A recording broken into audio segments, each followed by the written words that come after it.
Thank you for the invitation to speak, Magali, and thank you all for being here. I wanted to thank Steve in particular for the generosity and the support for all this and really supporting the vision that I think we all share here.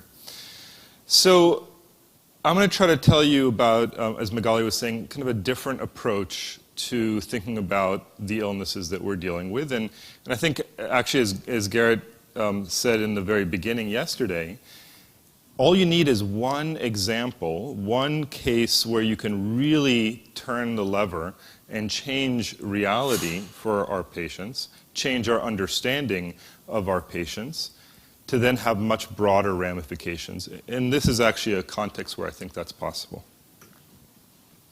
So let me just start by outlining what many of us in the room know, though we don't necessarily always act this way, which is the challenge of clinical neuroscience. So we normally think of healthy people and patients. You're in one or the other, right? And the patients are, well, let's say patients who've met criteria for post-traumatic stress disorder. They are one thing. They're one thing defined by our diagnostic system. But all of us know that that's actually not true at all. In fact, anybody who's seen any patient knows that that's absolutely not true. They look more like that. That is the real-world challenge. Unfortunately, our patients don't come color-coded, so we have to put those colors on there and figure out how to really make sense of this. But inherently, we have bought in, the moment it was published, into the idea of the DSM. It was so helpful in getting us on the same page that we made some really fundamental errors as a field. And what I want to suggest is, in reconfiguring the way we've been thinking, oftentimes about the things we've already been thinking about, we can get some interesting new insights that I think make some progress. So if you look at DSM-5 and you ask, well, what do the symptom criteria tell us about post-traumatic stress disorder? My friend Isaac Galitzer-Levy at NYU calculated there's over 600,000 ways to meet criteria for PTSD. So you can, yeah, that's not good, right? That doesn't really make sense in a sense, right? I mean, as Charlie was saying yesterday, the concepts and symptoms that we see in our patients, they're not a mirage, right? These are real symptoms. They've been around and described since ancient Mesopotamia. The problem is in the categorization. So if you go from DSM-4 to DSM-5, you go from 15,000 to 600,000 different ways to meet criteria for PTSD. By the way, no other disorder is quite so bad, but maybe that's not really that bad. Maybe it's actually a gift. So what I'm going to suggest is that perhaps this gives us an opportunity. As was mentioned, I think Charlie mentioned this, there's only a 50% overlap between people diagnosed with PTSD in DSM-5 and DSM-4. So it's a great opportunity for us, and the opportunity is to completely rethink the whole process. It's a good thing, you know, it's like silver lining, right? So how do we rethink the whole process? I think we all agree that the brain is at least one very important component to psychiatric illness. So we know that our distinct brain circuits, which you can see one example here. This is wiring in the brain connecting several different regions that mediate a distinct function. You can also look at brain imaging scans, and don't worry about the details here in terms of what this very busy-looking slide shows. But the bottom line is all those different colors that you see on the brain are different brain networks actually seen at the very same time. This is a resting state fMRI scan where you can see all these networks moving together but separate of each other at the same time. And then you can put labels on them like things involved in hearing, in language, motor function, vision, and things involved in cognition. In fact, there's quite a lot of space in the brain, and the cortex in particular, dedicated to cognition, to how we process information. So maybe that's a way to start making sense of this landscape. So if we're going to take this idea of brain circuits, processing information, and aspects of cognition, let's start to just lay these things next to each other and see what kind of answer we get. So we gave our patients a test of memory. Memory is by far the thing that is neurocognitively most disturbed in post-traumatic stress disorder across study after study after study. So we gave them a test. Verbal memory is basically an act of memorizing a list of words and then recalling them. The same kind of memory that you could tell me what you did yesterday or what the color guard was like at the dinner. We also wanted to measure the same brain networks I just told you about and measure the efficiency by which they transfer information. And we did that using a set of mathematical tools that are widely used, for example, to describe networks of flight patterns, hubs, and distant regions within these networks. Social networks, 6 degrees of Kevin Bacon, and, well, at least an early internet. Any sort of interconnected network can be described using a set of mathematical tools. You can think of a brain network as being something where there's different chunks of this network that are not communicating particularly well. So you can see there that there's these modules that are communicating within them, but not so many links between them. This is a schematic, obviously, not a real brain network. Or a highly interconnected and integrated network that's processing information efficiently. Okay? So we gave the memory tests and we gave the efficiency measure test to our PTSD patients. And I'll describe the patients after I show the results. And both were deficient in PTSD. So you can say as a disorder, there's group differences, right? There's an abnormality in memory, there's an abnormality in network efficiency. However, the reality is that individual differences actually matter more than the group. That is, when you start looking at the distributions, there's lots of people for whom that descriptor is false. So if you were to say PTSD is a disorder of X, and X is only present in a portion of people, what does that say about this category?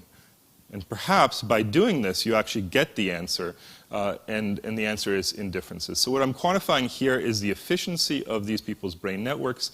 In white are healthy individuals. In black are people who have impairments in this memory test relative to healthy individuals, to the healthy range. And in gray are the patients who have intact memory. They perform identically to controls. And if you look at their efficiency of their brain networks, the bars here on the sides are essentially this highly integrated efficient network. People who are intact in memory have intact network efficiency, and people who are impaired in memory have impaired network efficiency. But remember, the gray and the black bars, they're all patients meeting criteria for PTSD, yet clearly different. So as Eric told us yesterday, and Magali, Eric, I should say I'm very proud to share a stage here with Eric. Eric was my PhD, my MD PhD advisor, so it's an honor here to share the stage with him. And Magali reminded us, the heart of science is replication. So we replicated this. Simple, straightforward replication, and we found what looks like a copy and paste, but actually this is a completely independent cohort, showing exactly the same thing, that if you have impairments in memory, you'll have impairments in network efficiency, but if you don't have impairments in memory, you don't have these brain impairments. So now we're really at the individual level, and we've essentially laid false this idea of a group difference. The group difference actually doesn't matter. In other words, we see, if you look at the white and the black bars, just as much variability between groups as within groups. So here's the interesting aspect of these two studies. One study, funded by an NIMH R01, was in civilians, 63% female and diagnosed with DSM-4. The other study was in the Cohen Veterans Center study that we do with NYU and multiple other institutions. All in veterans, 91% or 90% male diagnosed with DSM-5. And remember, the case definition overlap between DSM-4 and DSM-5 is only 50%. So the fact that we're getting replication over vastly different types of populations, vastly different methods, is actually quite encouraging. So we decided to now push this a little harder, and I'm going to try to go through this, kind of roll through some of the results a little bit faster here, now that you have the base to understand this. So first we said, can we combine these tests, behavior and in imaging, into a biomarker? We do that in study 1, we get our cutoffs, we apply it to study 2. And what you see when you do that is that the rate of identifying healthy people as this biotype, this subtype, is very low. And we pick up about 25% of PTSD patients. Not all, remember, we're describing a subset, a biologically distinct subset, which, by the way, in neither study do they differ symptomatically on any symptom measures from the people who don't have this biomarker. We then extended this to traumatic brain injury in the same cohort and found again that there's a very low rate at which TBI patients have joint impairments in memory and efficiency. They may have memory impairments, but they don't have the network impairments at the same time. And in a study of civilian depression, we found, again, very low rates of meeting criteria for this biomarker. So it's a very specific biomarker to describe a set of people objectively now who are symptomatically identical to their friends who have PTSD clinically but do not have this biomarker. So what we've done essentially is we've taken some of the colors here and separated them a bit. So now we know that this blue type, let's say, this impairment type, is distinct biologically from the others. And the others is a mixed bag, we assume, with some other markers as well. Okay, so I just told you that symptoms are the same. So what does this even matter, right? We're describing something, great. So we turn then, collaborating with Barbara Rothbaum, to understanding treatment. And the gold standard treatment right now, or one of them, is prolonged exposure, which is a form of psychotherapy for PTSD. And we took our participants in the first study and randomized them to waitlist intervention or waitlist control or this exposure therapy. And we conducted a complete what's called intent to treat analysis, which means we considered all comers into the study, independent of whether they dropped out or completed the study, used proper clinical trials methods applied now to brain imaging and biomarker data. And what I'm going to show you is from pre to post PTSD symptoms in both groups. And in blue, to stay with the colors, are the people who are biomarker positive. Green is the people negative for this biomarker. And what you can see is a clear bifurcation. That is, those people in blue who were positive for this biomarker failed to respond to the best treatment we have for them. That's the bad news. The good news is, if you didn't have this biomarker, you're going to do really well. So it depends how you sell it. Maybe to a journal you sell it as we found a biomarker of non-response. To a patient, especially if they're biomarker negative, you say, we're really confident that this is going to work for you. Of course, we'll talk about replication in a second. And it had no effect on the wait list. Something important to think about here, as you listen to the rest of the talk, is, well, that's kind of bad news for those people in blue, right? So now we have to think of two different paths, one for the green people and one for the blue people, and we have to think about how we now translate this to the real world. Right? This is done with fMRI, lots of issues with fMRI we can get to later. That leads me then to this study, which maybe in 3 years we'll be able to give you results, but is really meant to fill that hole. And this study, I'm very pleased to say, as Magali mentioned, is a new partnership we've launched with Cohen Veteran Bioscience to fund a study we're calling BEST PTSD, or Biomarker Establishment for the Superior Treatment of PTSD.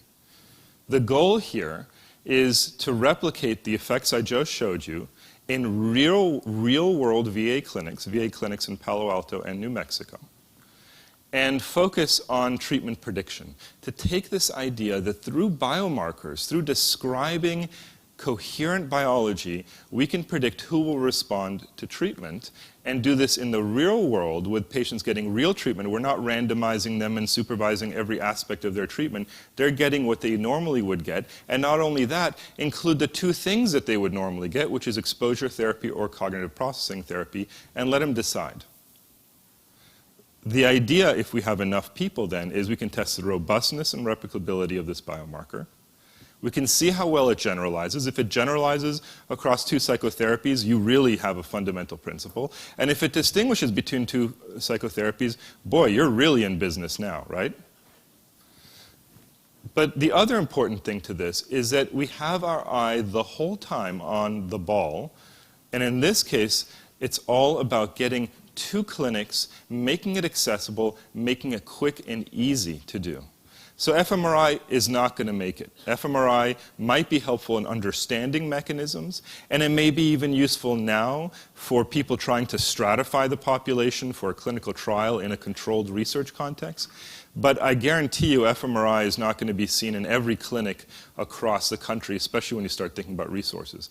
But we do have tools that we think can get there. And one of those tools is EEG, or brainwave recordings. And what you see here is a 256-channel EEG cap that mounts in about 5 to 10 minutes. Very quick, saline-based. You put it on, and you get a huge density of electrodes covering the head all around, and are able to get quite a good estimation of electrical activity in the brain that gets closer to what fMRI is able to do in terms of the resolution in space, and much better than fMRI could do in terms of the resolution in time, at least for cortex.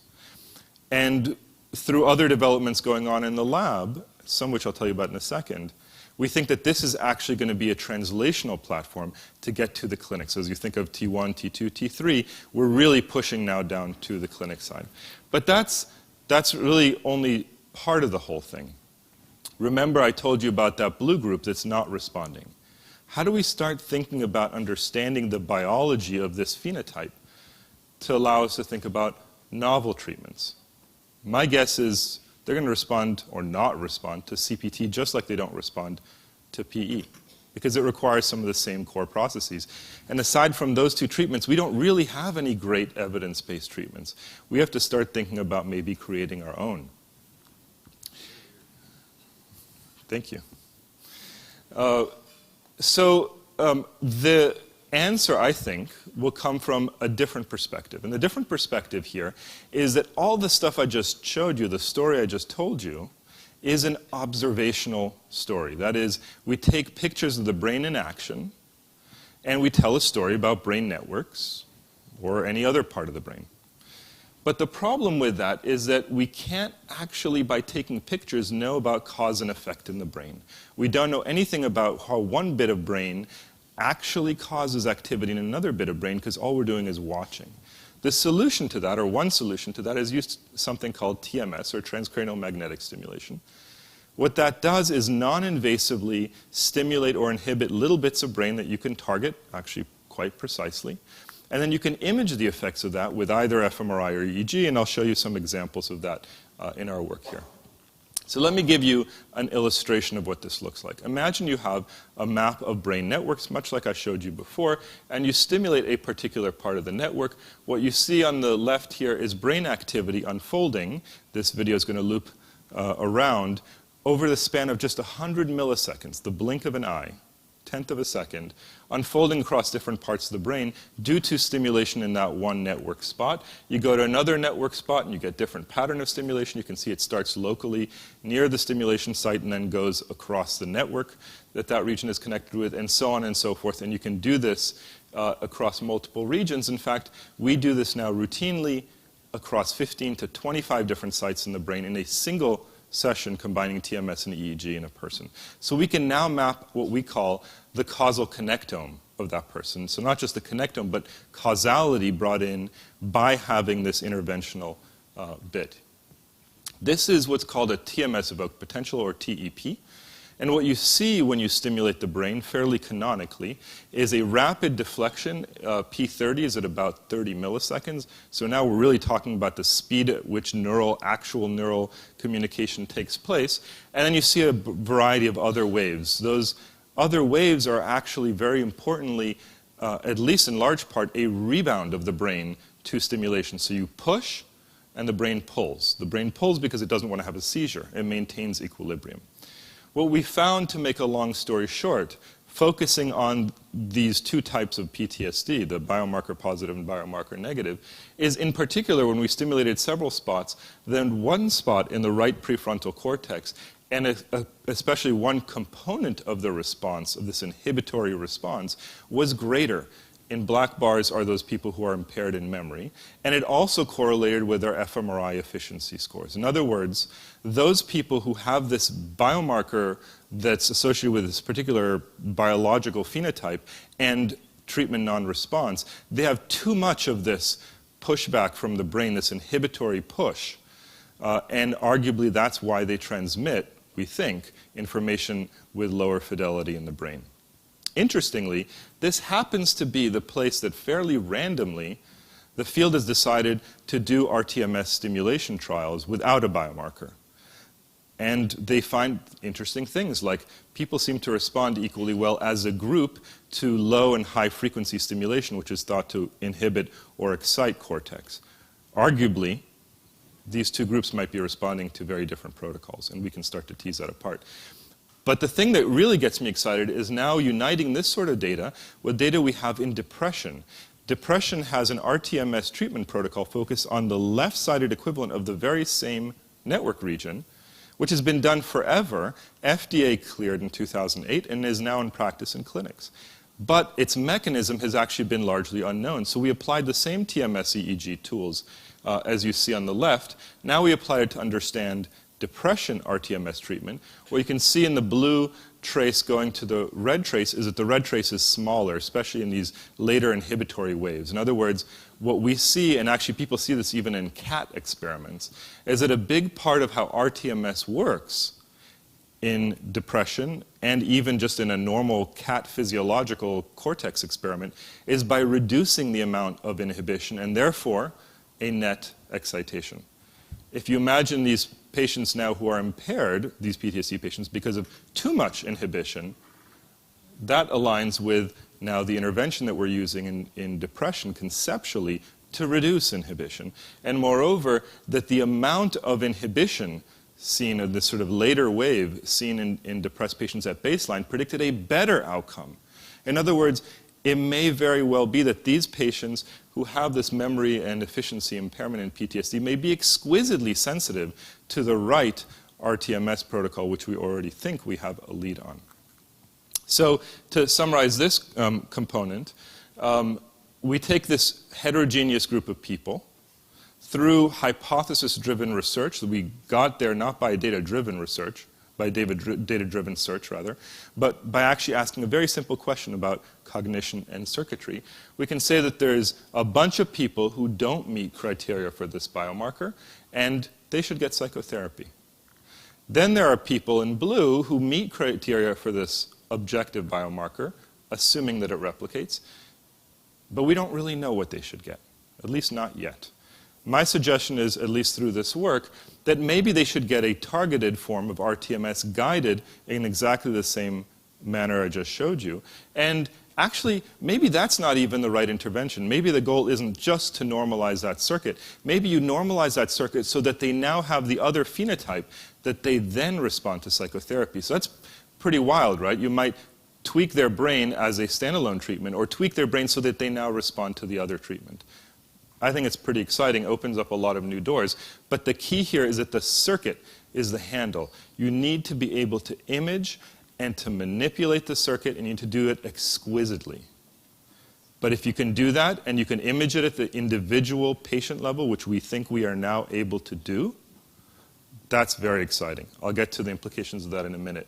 But before I go there, let's talk about other systems in the brain and see if we can apply the same concept in other systems in the brain. A lot of conversation, so I talked about the cognitive systems. A lot of conversation over the past day has been about emotional processes. And we showed now almost a decade ago in meta-analyzing the work of many, many people here, Murray Steen, Israel Librazan, many others not in the room today, that there's overactivity in the amygdala in PTSD patients. But there's a problem with how to get there through TMS. And the problem is that the amygdala is in red.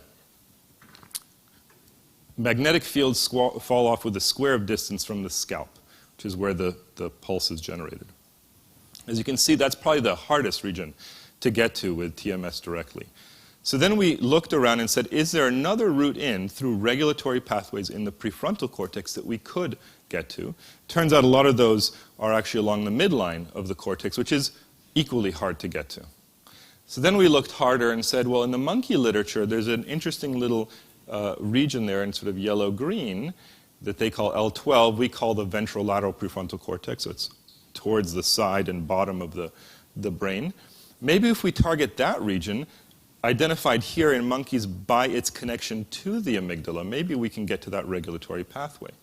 So we did this now not with TMS and EEG, we did this with TMS and fMRI because fMRI can image deep brain circuits like the amygdala. Or we can actually stimulate and record at the exact same time through really wonderful work of physicists at Stanford and others who've established this method elsewhere. So we took two targets. One is the ventrolateral prefrontal cortex that we thought is a human analog based on its connectivity in fMRI scans with the amygdala, and another control site in the superior frontal gyrus at the top of the head. And what we found is when you stimulate the ventrolateral prefrontal cortex, so single pulses, not plasticity, single pulses, you drive down amygdala activity, much as you would hypothesize from the monkey experiments, and the control site doesn't do that. So we found, in other words, what we think is the first region identified in humans to causally control activity in the amygdala. Causally is really the key term here. And Israel talked about this region in the context of emotion regulation. Now we're showing it actually does regulate an emotional region directly. The neat thing is, when you now do this in post-traumatic stress patients, it fails to regulate the amygdala.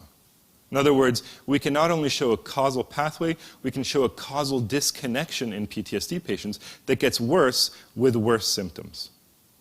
We then asked if, like monkeys, we can find direct anatomical projections between these regions that might underlie this functional relationship. And, well, you guys have already seen, actually, this video. This is fiber tracking from human connectome data connecting the ventrolateral prefrontal cortex, which is basically the part coming out of the brain, to the amygdala, which is deeper in the brain. And we actually found two different pathways present in every single person, one of those two pathways at least, and had actually just never been looked for in human imaging studies before, because people just hadn't thought to look, I guess. So to try to put this together, what are the implications of this kind of approach?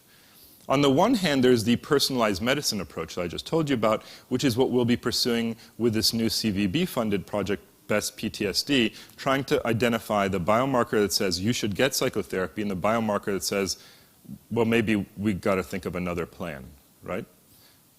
And maybe it's tweaking the psychotherapy, maybe it's medication, maybe it's TMS. We're working on that. But the other implication is actually to turn the whole enterprise on its head. And what I mean by turning personalized medicine on its head is rather than finding the existing treatment that fits the person, hoping, by the way, that one exists, you find the treatment that fits the person by tailoring the treatment itself. So you take your brain network map here, you combine it with this idea of causal connectome mapping. We actually think that if we roboticize the mapping and kind of work creatively with some of our quantitation approaches, we can probably get up to 50 or 100 sites on a person's brain within a single TMS EEG session, which is blanket the accessible cortex with the current tools. And then you say, well, what's my target? One of the regions that we talked about, for example, was medial prefrontal cortex, so along the midline behind the eyes, which you saw in various presentations very prominently in Israel's presentation. So this region right there that's circled. The two maps here are source localized, that is, our best guess of where EEG activity is coming from, with two different stimulation sites.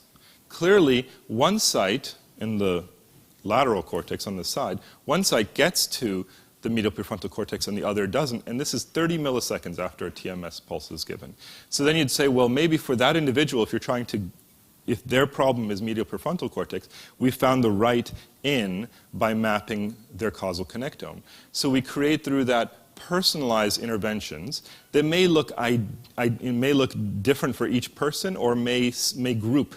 So you may have subgroups of people who get the same kind of treatment because they have the same kind of brain profile. We don't yet know how unique these solutions need to be. Critical here is that I've talked nothing about clinical criteria. At a certain level, I don't really care. Because what I have now is a direct assessment of the organ I'm going to be intervening with. So the criteria don't matter because I'm now actually doing the test on the organ. optimized, as I mentioned, for key targets, and because of the nature of the method, allowing us also to track whether our intervention was successful. But even with this conceptual approach now, this of a kind of causal connectomic intervention, a circuits first approach, I would argue, we're also developing new tools because we already see the limitations of this approach.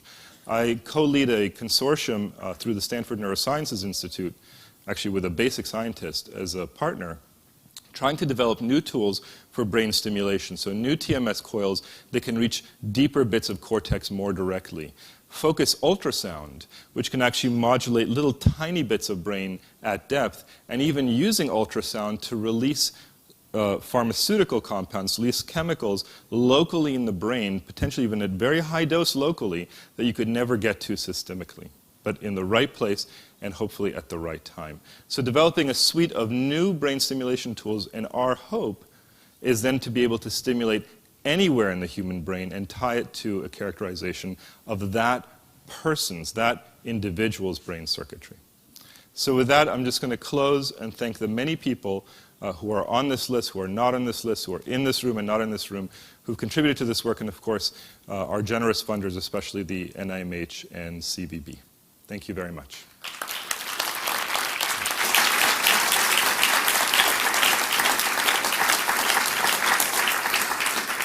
Is there time for a question, or?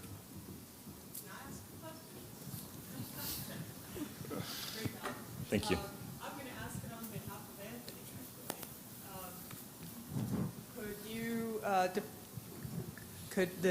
How deployable is TMS in a clinic like the Cohen Veterans Network?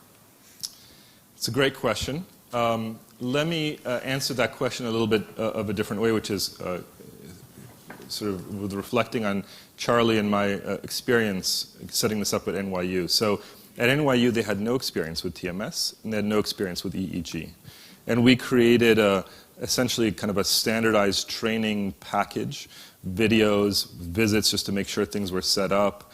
And we can actually monitor in a very real way what the quality is, how good the targeting is, and so forth to standardize this. And actually, they're collecting phenomenal data now. And that's, looking for the finest data that we can gather. We are now setting up a collaboration in China focused on depression to get potentially very large numbers of patients. We have to get over the language barrier and working on that. But we actually think that now we have a package that we can actually start exporting because it's more standardized actually than MRI. Because if you just get the TMS machine, get the EEG, get the neuronavigation, these are the same things that you can put in different sites and instantly you standardize. So I'm actually quite excited about the possibility of the real world translatability of this method. Can I jump on that? Because someone in your field, I've actually done the QEEG and I've done MRI. And I think it's really important to diagnose between anxiety, depression, sleep disorder, or what, whatever it may be. And I think sometimes PTSD gets misdiagnosed. It might be anxiety, it might be depression, it might be substance abuse. The safety protocols, and that's what I brought up last time. I was a big supporter, and not TMS, because TMS has become mainstream in Washington, D.C., there are ads for it. But when you go further on that and you develop the specific algorithms, and when you start to deal with our guys at SOCOM with this, the safety protocols, I had 2 guys in one weekend put guns to their head that were going through this treatment. So I have backed off a lot on that. I was a big, in fact, when I did the QEEG, it was scary how much the person could read into me and tell my personality, and it was like, looking in a crystal ball, and I've seen this with other guys as well. But that's where I get really nervous, because we really don't understand what it's doing to the brain, and especially watching these guys go through it. Some of them have great results. Others, to the 2 to 3 week mark, when you're doing it 5 days a week for the 30 minutes or 45, whatever, they hit a real low point, and that's where they really need to be 24-hour, monitoring. Yes. And then the tune-up, how long does this last? Right. And then are you going to need a tune-up again? And the cost is a big issue. So, I think it's really great, but I am still very nervous about it, and especially with our population that has already gone through a lot, it's very scary. Right. So let me just briefly address that, and then I'll step off because I know we're running a little late. So obviously, safety protocols, you first and foremost in anything you do, right? We've not actually run into much of an issue, in part because we do see people every single day, which is not the way, say, medications are prescribed, right? So we do actually have a relationship with everybody we treat. But what I want to emphasize is this is a very different approach than what's being done in clinical practice with TMS now. We're actually monitoring the brain as we go, and we hopefully know what we're doing for the right person. The other thing I want to make very clear is that often those people who don't respond to psychotherapy, they disappear off the face of the earth. They drop out of treatment, right? So if you think about cost, human cost, capital cost, the cost associated with not getting the person the right treatment could be even worse, right? That could be where you worry about suicide, you worry about a lot of these things. So my goal is, first and foremost, to develop effective treatments, to not waste people's time with ineffective treatments, and really get down to the personalization. Are you working? There's a group that they're going to be doing a pilot with SOCOM guys. I think it's 170 guys. I'm not involved in that. But it might be something to look into because they're MRT, you probably know the group. It's in California, south of you. Thank you. Just want to add one comment on, and thank you, Amit. The NIH and other institutes, FDA, have done a lot of work in this last year to look at a lot of this direct current stimulation, all of these different methods, because there are different categories, let's say, of use, some things that are happening outside of the regulatory framework and some that are happening within. And there's concern about safety and protocols and so on. And I know we have subject matter experts here in the room today. So these are things that we are aware of, we know of, and we will certainly make sure that we're talking to the right folks as we go ahead, because yes, there is a concern here, and it's categorical how it's implemented to a certain degree. Not what their data comes up with. That's right. And they're working through their protocols for safety right now, and it's in conjunction with Walter Reed, and VA is also interested in this. But Yeah. So it's really critical that we pull together the right groups and the right evidence. Yeah, and I've been meaning. Thank you. Thank you. For those Now, comments. I want to encourage you and others, I saw a lot of hands go up, to talk to Amit during the break. We do have a 30-minute break now. Okay. So I can stay on stage for... Yeah, so you can talk for as long as you want, up. and I encourage you to do that. And I do want to thank you, Amit. Absolutely. In pharma, we had a perhaps overused statement about bench to bedside, and this is really, I think, world-class bench to bedside. So thank you again.